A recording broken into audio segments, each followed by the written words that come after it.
Greetings, everyone. Today I'm demonstrating a story song, taking a children's familiar song, Mary Had a Little Lamb, and reading it and singing it at the same time.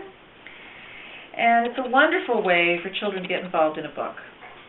You'll also see that in this particular version, you've got some children represented from various cultures and a male teacher. It's a very fun little representation. Mary Had a Little Lamb by Sarah Josepha Hale, photo illustrated by Bruce McMillan. Mary had a little lamb, little lamb, little lamb. Mary had a little lamb whose fleece was white as snow. And everywhere that Mary went, Mary went, Mary went. Everywhere that Mary went, the lamb was sure to go.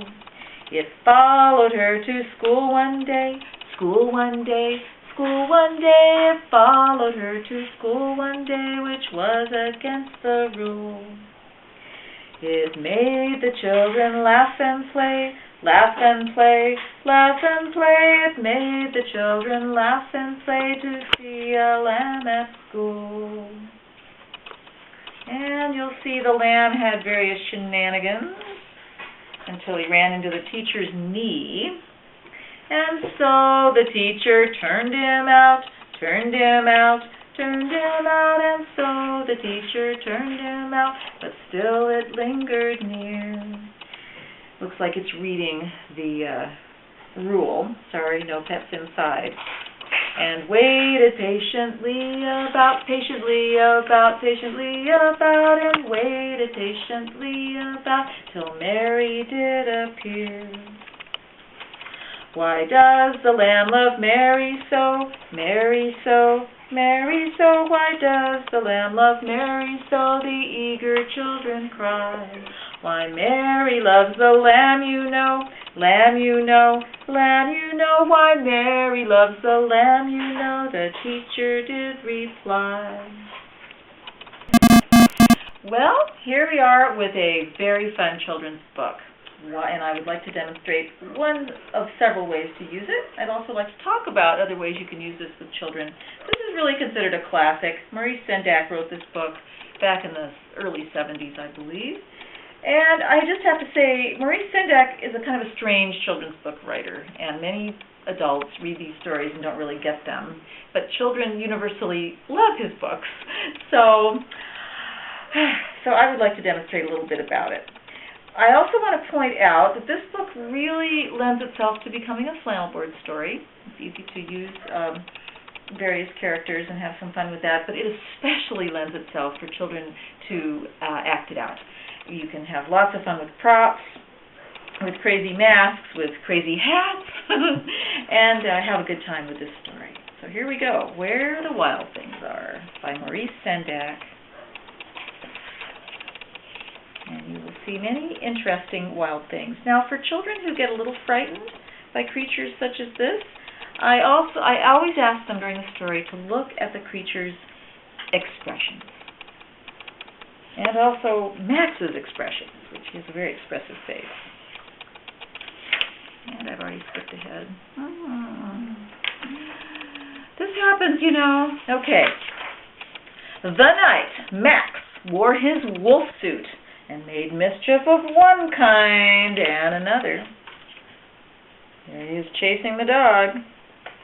His mother called him Wild Thing, and Max said, "I'll eat you up." So he was sent off to bed without eating anything. That very night in Max's room, a forest grew and grew.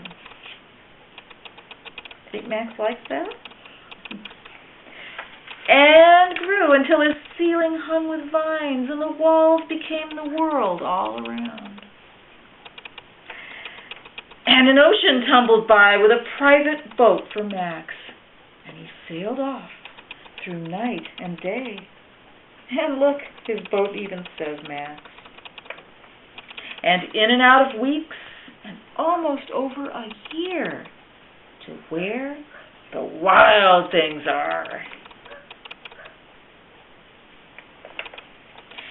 And when he came to the place where the wild things are, they roared their terrible roars and gnashed their terrible teeth and rolled their terrible eyes and showed their terrible claws. And this is where children love to act this out. Till Max said, "Be still," and tamed them with the magic trick of staring into all their yellow eyes without blinking once. And they were frightened, and they called him the most wild thing of all. Look at those scared faces. Oh, my goodness. And they made Max king of all the wild things. "And now," cried Max, "let the wild rumpus start." And here they are hanging from the trees. Does anybody know what a rumpus is? Now Max gets to ride on them. And finally, the sun rose, and they were all really tired. "Now stop," Max said, and sent all the wild things off to bed without their supper.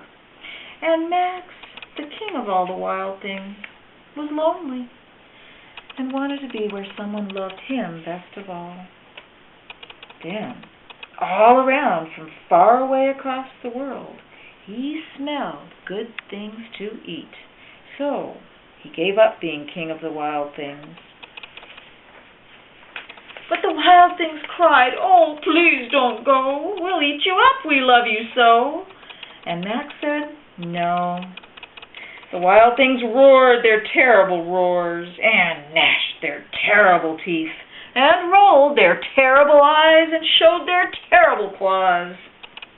But Max stepped into his private boat and waved goodbye and sailed back over a year and in and out of weeks, through a day, and into the night of his very own room, where he found his supper waiting for him. And it was still hot.